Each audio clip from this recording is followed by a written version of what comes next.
Hello बच्चों, जय हिंद। और कैसे उम्मीद कर शुरू करते हैं क्लास। हो चुका आकाश रणकारी बदलने की तैयारी। अब की बात पेपर की खोपड़ी में छेद करनी है। उठाइए कलम को और दौड़ाइए मेरे साथ। आइए, अगर चैनल पर नए हो तो चैनल को सब्सक्राइब कर लीजिएगा, बेल आइकन को प्रेस कर लीजिएगा, अपने दोस्तों में शेयर कर दीजिए, लाइक कर दीजिएगा और कमेंट कर दीजिएगा। पेपर में 100% यहीं से आएंगे प्रश्न, ठीक है, याद रखना है। आइए शुरू करते हैं आज का क्लास। अगला है जैव प्रक्रम, ठीक है। पहला पॉइंट, जैव प्रक्रम किसे कहते हैं? तो वे सभी प्रक्रियाएं जो एक जीव को जीवित रखने में सक्षम होती हैं, एक जीव को जीवित रखने में सक्षम होती हैं, उसके जीवन को चलाने के लिए अति आवश्यक है, वे सभी क्रियाओं को हम कहते हैं जैव प्रक्रम। जैसे में हमारा पोषण है, श्वसन है, परिवहन है, पाचन है, उत्सर्जन है, ये सब के सब क्या है? जैव प्रक्रम के अंतर्गत आती हैं। हम एक एक के बारे में पढ़ेंगे। सबसे पहला पॉइंट हम लोग पढ़ेंगे पोषण के बारे में। आइए शुरू करते हैं। पोषण, ठीक है। न्यूट्रिएंट्स क्या होते हैं? तो वे अकार्बनिक या कार्बनिक पदार्थ, वे अकार्बनिक या कार्बनिक पदार्थ जिन्हें जीवधारी अपने परिवेश से, अपने चारों तरफ जहां पे वो रहते हैं उनको कहते हैं परिवेश से, शारीरिक अवयवों को संश्लेषित करने के लिए प्राप्त करते हैं, उसे हम कहते हैं पोषण। अपने शरीर को संश्लेषित करने के लिए जो चीजें प्राप्त करते हैं, चारों तरफ से मिलता उन्हें, उनसे उनका पोषण होता है, उससे उसे हम कहते हैं पोषण। पोषण दो तरीके का है, एक होता है स्वपोषी और एक होता है परपोषी। स्वपोषी किसे कहते हैं? तो ऐसे जीव जो अपना भोजन स्वयं तैयार करते हैं, स्वपोषी, स्वयं का पोषित करना, जैसे हरे पौधे, ठीक है। आइए इनके बारे में हम बात करते हैं, अगले स्लाइड में लिखते हैं इनके बारे में। पोषण के दो टाइप होते हैं, एक होता है स्वपोषी और एक होता है परपोषी। स्वपोषी किसे कहते हैं? स्वपोषी का अर्थ ही होता है स्वयं को पोषित करना, यानी स्वयं अपना भोजन तैयार करना। वे जीव जो अपना भोजन स्वयं तैयार करते हैं वे स्वपोषी कहलाते हैं। जितने हरे पौधे होते हैं सब के सब स्वपोषी कहलाते हैं, सब के सब स्वपोषी कहलाते हैं। दूसरा होता है परपोषी पोषण, ठीक है। इसके अंतर्गत मांसाहारी, शाकाहारी, सर्वाहारी, यानी तीन तरह के इनका पोषण होता है। तीन तरीके से इनका पोषण होता है, तीन प्रकार से होता है। नंबर एक, प्राणी समभोजी पोषण, प्राणी समभोजी पोषण होता है। दूसरा होता है परजीवी, तीसरा होता है मृतोपजीवी। प्राणी समभोजी पोषण में जितने भी जीव हैं जो ठोस और तरल अवस्था में, जो ठोस और लिक्विड फॉर्म में भोजन को ग्रहण करते हैं, सब के सब प्राणी समभोजी पोषण कहलाते हैं, इसके अंतर्गत आता है। जैसे में इसमें आ जाएगा आपके पास मनुष्य हो जाएगा। मनुष्य ठोस अवस्था और तरल अवस्था में भोजन को लेता है। इसमें आ जाएंगी बकरियां, ठीक है, इसमें आ जाएगी बकरी, ठीक है, इसमें आ जाएगा आपके पास, ठीक, मेढक, ठीक है, ये सब इसमें आ जाएंगे। दूसरा होता है परजीवी। परजीवी जो दूसरे के शरीर पर जाकर उसको नुकसान तो नहीं करती है, लेकिन उसको काटती है तो उसको नुकसान तो जरूरी होता है ना। मतलब ऐसे जीव जो दूसरे के ऊपर शरीर पर पहुंच जाते हैं, जैसे हमारे शरीर पर चले आए, अंदर क्या है? जू है, खटमल है ना। तो ऐसे जीव जो भोजन के लिए दूसरों जीवों पर के शरीर पर रहते हैं, लेकिन उनको मारते नहीं हैं, उनको नुकसान बस पहुंचाते हैं, उनके खून को चूस लेते हैं, ठीक है, खून को चूस लेते हैं। तो ऐसे जीव को हम परजीवी कहते हैं। जैसे हमारे पास है खटमल है आपके पास, ठीक है, जैसे आपके पास खटमल आपके पास है, जैसे आपके पास जू है, ये सब जो शरीर पर रहती हैं और शरीर के धीरे धीरे शरीर से लेती रहती हैं अपनी क्या? भोज्य पदार्थ। क्या? भोज्य पदार्थ। अपने भोज्य पदार्थ को धीरे धीरे लेते रहते हैं शरीर पर रहकर, ठीक है, लेकिन उस शरीर को मारती नहीं है। इसमें एक जू के साथ साथ ये भी आती है, इसको भी आपको याद रखना है, जोंक, ठीक है, जोंक। तीसरा होता है मृतोपजीवी। वैसे जीव जो सड़े गले, जो मर गए जीव, उन पर निर्भर रहते हैं, उनको खाते हैं, उनको कहते हैं हम लोग हैं मृतोपजीवी। जैसे में आपके पास है कवक है, ठीक है, कवक है, ये सब चीजें हैं जो सड़े गले पौधों पर, सड़े गले जंतु जीव को अपना भोज्य के रूप में प्राप्त करते हैं, उनसे भोजन अपना प्राप्त करते हैं, उनको कहते हैं हम लोग मृतोपजीवी। ठीक है, आगे हम बात करेंगे, ये इंपॉर्टेंट है, पेपर यहीं से आएगा, याद रखना है आपको। अगला टॉपिक है प्रकाश संश्लेषण, फोटोसिंथेसिस। मोस्ट इंपॉर्टेंट टॉपिक है ये, पेपर में एकदम छपना ही छपना है। ठीक है, इसको ध्यान में आपको रखकर ही जाना है। बस सिंपल परिभाषा आपको देखना है कि वह प्रक्रम जिसको द्वारा हरे पौधे, जितने भी हरे पौधे हैं सब के सब अपने भोजन का संश्लेषण सूर्य के प्रकाश का प्रयोग करके क्लोरोफिल की उपस्थिति में कार्बन डाइऑक्साइड और जल से करते हैं, प्रकाश संश्लेषण कहलाते हैं। बहुत सिंपल वे में परिभाषा है, 3 लाइनों में। यह प्रक्रिया 3 चरणों में पूर्ण होती है। नंबर 1, क्लोरोफिल अणुओं की सहायता से प्रकाश ऊर्जा का अवशोषण करता है। नंबर 2, प्रकाश ऊर्जा का रासायनिक ऊर्जा में रूपांतरण तथा जल का हाइड्रोजन व ऑक्सीजन का अपघटन होता है। जल का किसमें हाइड्रोजन में और ऑक्सीजन में अपघटन हो जाता है, टूट जाता है। तीसरा, रासायनिक ऊर्जा के उपयोग द्वारा हाइड्रोजन तथा कार्बन डाइऑक्साइड के अपचयन से कार्बोहाइड्रेट का निर्माण होना। यह 3 प्रक्रियाएं इंपॉर्टेंट है। और साथ साथ रिएक्शन मैं यहां पे लिख रहा हूं, मैं रिएक्शन लिख रहा हूं यहां पे। ये आपके पास है कार्बन डाइऑक्साइड और आपके पास है जल, ठीक है, और प्रकाश ऊर्जा यहां से मिलती है इसको, प्रकाश ऊर्जा, प्रकाश एनर्जी भी लेती है ये प्रकाश ऊर्जा, किसके? सूर्य के प्रकाश की उपस्थिति में। तो एरो पे लिख देंगे आप, सूर्य की प्रकाश की उपस्थिति में,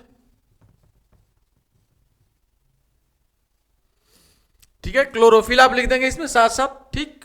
उसके बाद से यहां पे जो बनेगा वह बनेगा ग्लूकोज C6H12O6, यह ग्लूकोज, और इसमें बनता है जल H2O, जल बनेगा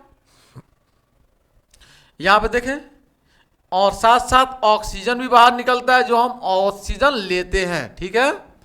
यहां पे 12 है, यहाँ पे 6 है, ये 2 है, तो 6 से मल्टीप्लाई कर दीजिए, ये भी 12 हो गया, 12 और 12 24, तो यहाँ से 12 से मल्टीप्लाई कर देंगे, 12 दूना 24। ऑक्सीजन हो गया आपके पास 12, यहाँ पे कार्बन 6 है, तो 6 से यहाँ पे गुणा कर दीजिए, ठीक। तो 6 दूना 12, ये 12, ये 24 ऑक्सीजन हो रहा है, तो 6 ये और 6 ये 12, और 6 से इसमें गुणा कर देंगे तो 24 ऑक्सीजन हो जाएगा। 6 दूना 12, ये 24। हाइड्रोजन आपके पास सीधा सीधा 24 हो रहा है, 24 हो गया। ये रिएक्शन आप लिख कर आएंगे, ठीक है। प्रकाश संश्लेषण की ये रिएक्शन आपको लिख कर ही आनी है, कंफर्म। आगे हम बात करेंगे, स्क्रीनशॉट ले लीजिए, इतना आपको लिखना ही कंपलसरी वाला, मैं सारी चीजें लिख रहा हूं, इतना लिखना ही लिखना है आपको है। आइए बात करते हैं, प्रकाश संश्लेषण के लिए आवश्यक परिस्थितियां क्या होती है। तो नंबर 1, सूर्य का प्रकाश होना जरूरी है। नंबर 1 क्या आप लिखेंगे? सूर्य का प्रकाश, सूर्य की प्रकाश, सूर्य के प्रकाश की उपस्थिति। दूसरा होता है आपके पास, ठीक है, क्लोरोफिल, क्लोरोफिल की उपस्थिति, की उपस्थिति। नंबर 3 होता है आपके पास कार्बन डाइऑक्साइड। नंबर 4 होता है आपके पास जल, ठीक है, कार्बन डाइऑक्साइड की उपस्थिति, की उपस्थिति, ठीक है। और नंबर 4 होता है जल की उपस्थिति, ठीक है, इसी की उपस्थिति में यह प्रक्रियाएं होती हैं। प्रकाश संश्लेषण के लिए आवश्यक जो परिस्थितियां हैं वो आपके पास है प्रकाश की उपस्थिति, क्लोरोफिल की उपस्थिति, कार्बन डाइऑक्साइड की उपस्थिति और जल की उपस्थिति होनी है। ठीक, आगे अगला है जंतु में पोषण प्रक्रम के जो चरण होते हैं। पहला चरण क्या है? पहला चरण उठाइए भोजन को और जल्दी जल्दी खाइए, जल्दी जल्दी खाइए। यानी पहला होता है अंतःग्रहण करना, अंतःग्रहण करना। पहले तो अंतःग्रहण कीजिए ना, यानी शरीर के अंदर भोजन को अंतःग्रहण की जो प्रक्रम होती है उसको कहते हैं हम लोग अंतःग्रहण। दूसरा होता है पाचन, जैसे भोजन गया तो अंदर पाचन होगा, यानी जो बड़ा बड़ा पार्टिकल है, यानी बड़ा बड़ा रोटी है, बड़ा बड़ा चावल जो है, उसको शरीर के अंदर जैसे ही गया तो वह छोटे छोटे पार्टिकल में कन्वर्ट होना शुरू हो गया, उसे कहते हैं पाचन। विलेय तथा अविलेय अणुओं को भोजन जल में विलेय अणुओं में टूट जाना ही कहलाता है पाचन। तीसरा होता है स्वांग अवशोषण। पचित भोजन आंतभित्तियों से रक्त की धारा में जब पहुंचता है तो उसे हम कहते हैं अवशोषण। और अगला होता है स्वांगीकरण, यानी पचित भोजन शरीर की कोशिकाओं द्वारा ग्रहण कर ऊर्जा प्राप्त करना, वृद्धि करना, मरम्मत करना, ये सब काम कहलाता है स्वांगीकरण। और लास्ट होता है बहिक्षेपण। ठीक है, अपचित भोजन को शरीर से बाहर निकालना कहलाता है बहिक्षेपण। बात समझ में आ गई? आगे लेकिन इसमें एक अमीबा होता है। कौन होता है? अमीबा। ठीक है, अमीबा। अमीबा में भी अगर पाचन आपको लिखने के लिए आएगा तो आप ऐसे ही लिखेंगे। अमीबा में भी सबसे पहले अंतःग्रहण होता है, फिर पाचन, फिर अवशोषण, फिर स्वांगीकरण, फिर बहिक्षेपण होता है। तो अमीबा का भी ऐसे ही आपको लिखना है डायग्राम। ठीक, आगे चलें, आगे चलते हैं। अगला क्वेश्चन है मनुष्य में दांत कितने प्रकार के पाए जाते हैं भाई? 3, 2, 5, 4, 4 तरह के पाए जाते हैं। सही है, चारों का नाम आप जरूर याद रखें। ठीक है, कृंतक, रदनक, चणुलक और अर्धचणुलक। ठीक है, स्वपोषी पोषण के लिए आवश्यक है, क्या आवश्यक है? ध्यान से देखिए, कार्बन डाइऑक्साइड, जल, सूर्य का प्रकाश, क्लोरोफिल, उपयुक्त सभी के सभी जरूरी है, यानी सभी के सभी जरूरी है। अगला है प्रकाश संश्लेषण। ये सारे क्वेश्चन पूछे हुए हैं, पेपर में पूछे हुए क्वेश्चन है। प्रकाश संश्लेषण प्रक्रम में किसका संश्लेषण नहीं होता है? संश्लेषण किसका नहीं होता है भाई? संश्लेषण कार्बन डाइऑक्साइड है, जल है, ऑक्सीजन है और ये ग्लूकोज है। याद रखिए, तो क्या मिल रहा था हमको? कार्बन डाइऑक्साइड और जल मिलाकर बन रहा था ये तीनों चीजें। अभी अभी हम लिखे थे फॉर्मूला कि कार्बन डाइऑक्साइड, ठीक है, और जल मिलाकर ये तीनों चीज बन रहा था। ये तीनों चीज तो बन रहा है, संश्लेषण होता है, और इसका संश्लेषण नहीं होता है। कौन है? कार्बन डाइऑक्साइड है। अभी रिएक्शन में ऊपर लिखा हुआ था। राइट, आगे चलते हैं।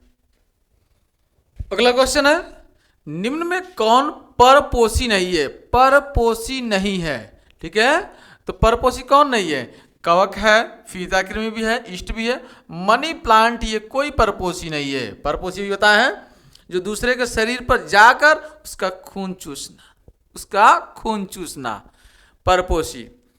दूसरा क्लोरोफिल, अवशोषित करता है। क्या भाई? जल अवशोषित करेगा, खनिज करेगा, प्रकाश ऊर्जा नहीं। ऑक्सीजन तो करता ही है, प्रकाश ऊर्जा नहीं करता है। अगला रच्छी कोशिकाएं पाई जाती है कहाँ पे? जड़ों में पाई जाती है। क्या? जो पौधे होते हैं उसके जड़ों में होती है, वात्र रंध्रों में होती है, जो पत्तियों के पास होता है, स्टोमेटा जो पत्तियों के अंदर होता है। ठीक है, और सभी तो नहीं होगा। ठीक है, यहाँ पे होगा जो आपके पास स्टोमेटा, रच्छी कोशिकाएं जो होती हैं वह स्टोमेटा के अंदर पाई जाती हैं। ठीक है, याद रखें, क्वेश्चन इंपॉर्टेंट है आपके पास, सारे पेपर में छपे हुए क्वेश्चन है। ठीक है, तो ध्यान से देखिए, इस क्वेश्चन को रट लीजिए, यही क्वेश्चन पेपर में आएंगे। आगे बात करते हैं। अगला है पादपों में परिवहन। मैं इसको आसान भाषा में समझाता हूं। पादपों में परिवहन दो तरह का होता है। मान लीजिए 2 वेटर हैं। कौन? 2 वेटर हैं, खाना और पानी पहुंचाने वाले। एक है जाइलम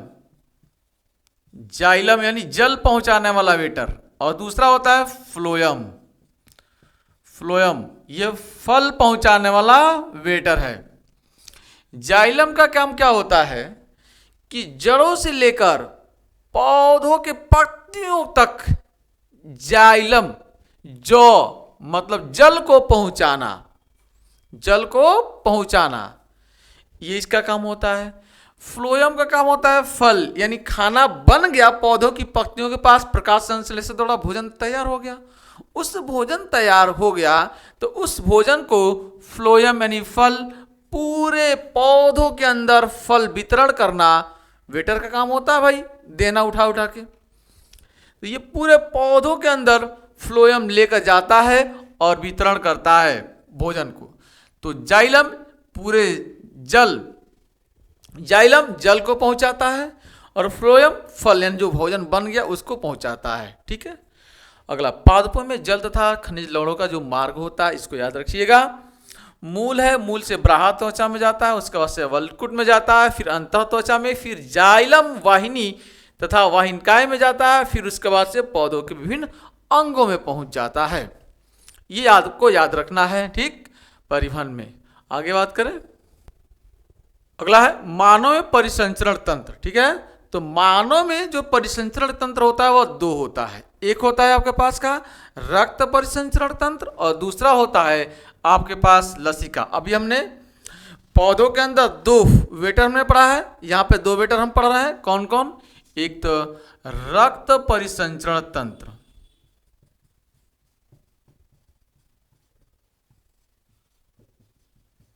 और दूसरा हमने बात किया लसिका का, लसिका। ठीक है। ये दो परिसंचरण तंत्र होते हैं पौधों में। मैंने बात किया दो, जाइलम और फ्लोएम का। सर्वाधिक महत्वपूर्ण जो संयोजी ऊतक होता है वह होता है आपके पास, ठीक है, ब्लड। जो रक्त होता है वह सर्वाधिक महत्वपूर्ण सरल तनुजी ऊतक होता है। नंबर 1 इसमें होता है आरबीसी, रेड ब्लड कार्पोकल्स या रेड ब्लड सेल कहते हैं, तथा डब्ल्यूबीसी व्हाइट ब्लड कार्पोकल्स या व्हाइट ब्लड सेल। और इसमें दूसरा होता है आपके पास रक्त बिंबाणु। ठीक है, रक्त बिंबाणु, जिसको रक्त प्लेटलेट भी कहते हैं। ठीक है, रक्त प्लेटलेट्स, ठीक है, रक्त प्लेटलेट्स कहते हैं। ये सबसे महत्वपूर्ण सरल तनुजी ऊतक होते हैं। ठीक है, इनको ध्यान में रखना आपको है। आगे बात करें,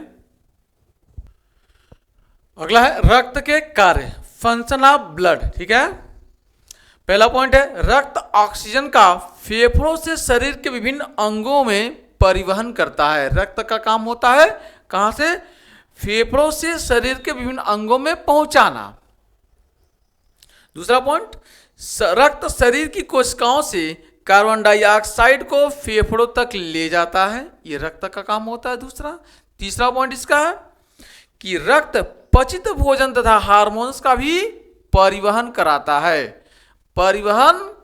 है, चौथा पॉइंट, रक्त यकृत से यूरिया का वृक्क में, ठीक है, वृक्क हमारी जो किडनी है, वृक्क में मूत्र के साथ उत्सर्जन के लिए परिवहन कराता है।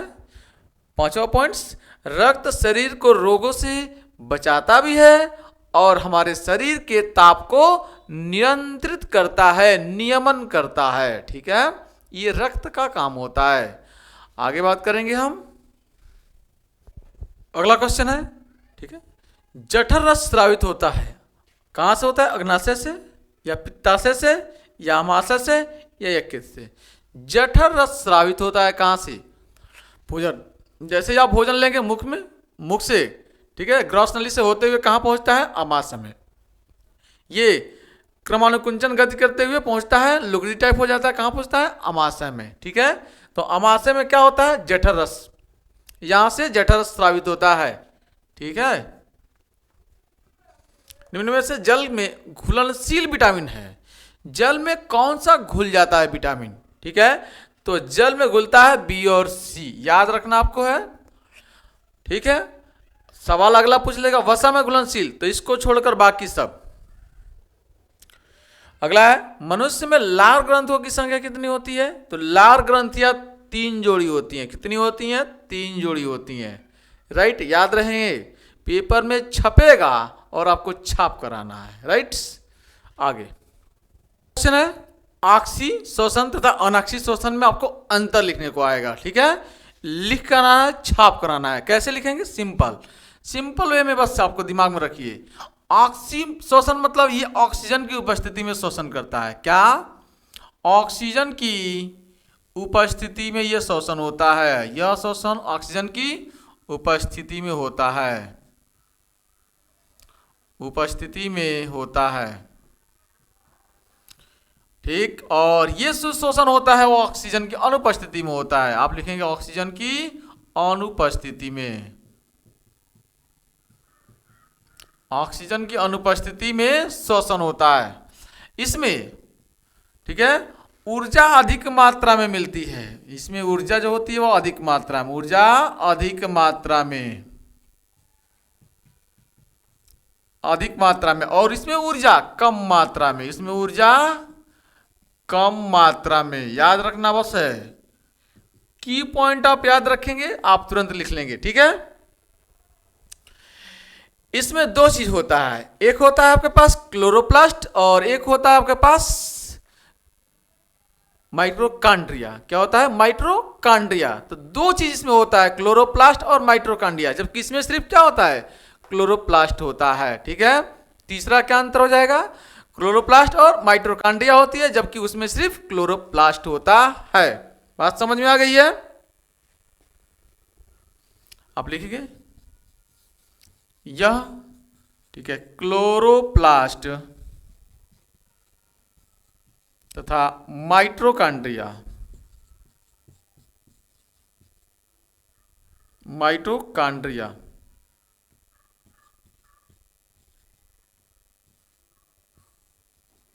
में होता है, जबकि यह सिर्फ क्लोरोप्लास्ट में होता है। और यही में लिखें यह क्लोरोप्लास्ट में होता है।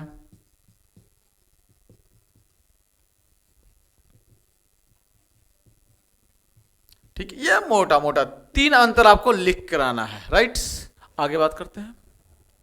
धमनी और शिरा में आपको अंतर लिखने के लिए आएगा। ठीक है, सिंपल सिंपल 2 या 3 आपको अंतर लिखना है। क्या लिखेंगे आप? धमनी में इसमें जो रक्त बहता है वह झटके के साथ बहता है और दबाव के साथ बहता है। ठीक है, इसमें रक्त, ठीक है, झटके, झटके तथा दबाव, दबाव के साथ बहता है। आप इसमें लिखेंगे जो रक्त बहता है वह धीमा बहता है और लगातार बहता रहता है, सतत बहता है। इसमें रक्त, ठीक है, धीमा तथा सतत बहता है। सतत मतलब लगातार, तथा सतत बहता है। ठीक है, इसकी भित्ति जो होती है वह मोटी होती है, जबकि इसकी पतली होती है। आप लिख लेंगे क्या है? इसकी भित्ति मोटी होती है, जबकि इसमें लिख लेंगे इसकी भित्ति पतली होती है।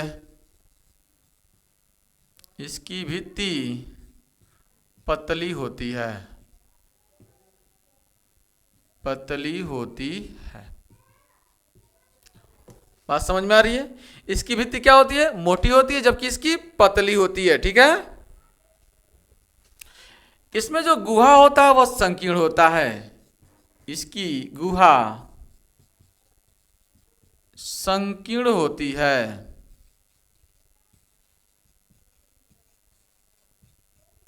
जबकि इसकी गुहा विस्तृत होती है। इसकी गुहा विस्तृत होती है। ये मोटा मोटा आप 3 है। अगला पॉइंट आप लिख लेंगे एक और। ठीक है, चौथा, इसमें शुद्ध रक्त का प्रवाह होता है और इसमें अशुद्ध रक्त का प्रवाह होता है। ठीक है, इसमें शुद्ध रक्त का प्रवाह होता है और कहां से कहां तक, हृदय से शरीर के अंगों की तरफ जाता है, जबकि इसमें अशुद्ध रक्त का प्रवाह होता है और शरीर के अंगों से हृदय तक आता है। ठीक है, 4 अलिंद होते हैं, दायालिंद दायानिलय, बायालिंद बायानिलय। मनुष्य का 4 कोष्ठ होता है ना, ठीक है, इसी में ये चलता है। ठीक, आगे हम बात करते हैं। अगला है, अगला क्वेश्चन ये है, पोषण क्या है, मनुष्य में पाचन के प्रक्रम का वर्णन कीजिए। इंपॉर्टेंट क्वेश्चन है, पेपर में छपेगा। दूसरा क्वेश्चन है, मानव हृदय का एक स्वच्छ नामांकित चित्र बनाकर उसकी संरचना का वर्णन कीजिए। यह भी पेपर में छपेगा, आपको छाप कराना है। क्वेश्चन नंबर 3 है, उत्सर्जन को परिभाषित कीजिए तथा नेफ्रॉन की संरचना का वर्णन कीजिए। 3 क्वेश्चन है और ये तीनों के तीनों आपके लिए होमवर्क में रहेगा और इसे आपको कर लेना है, तैयार करके ही पेपर में जाना है। इंपॉर्टेंट है, छपेंगे पेपर में। आइए लास्ट स्लाइड बात करते हैं। अगला है रुधिर और लसिका में अंतर। ठीक है, सिंपल लास्ट स्लाइड है ये आपके लिए, बहुत सिंपल है, देखिएगा। पहला है, रुधिर सामान्यतः तरल सनुजीव ऊतक होता है, जबकि लसिका छना हुआ रुधिर होता है। अंतर पहला। दूसरा अंतर, गहरे लाल रंग का तरल ऊतक है और इसमें यह रंगहीन तरल ऊतक होता है। इसमें आरबीसी उपस्थित होता है, जबकि इसमें आरबीसी अनुपस्थित होता है। ठीक, और भी चाहे तो आप लिख सकते हैं। ठीक है, इसमें प्रोटीन अधिक मात्रा में होता है, इसमें प्रोटीन कम मात्रा में होता है। ठीक है, इसमें डब्ल्यूबीसी उपस्थित होता है, इसमें भी डब्ल्यूबीसी उपस्थित होता है, लेकिन इसमें कम मात्रा में, इसमें अधिक मात्रा में। ठीक है, बात समझ में आ गई? तो बस आज के लिए इतना। ठीक है, इसी में से पेपर में से आपसे आएगा। अगर आप चैनल पर नए हो तो चैनल को सब्सक्राइब कर लीजिए, बेल आइकन को प्रेस कर लीजिए, अपने दोस्तों में शेयर कीजिए। Thanks for watching this video. जय हिंद, जय भारत।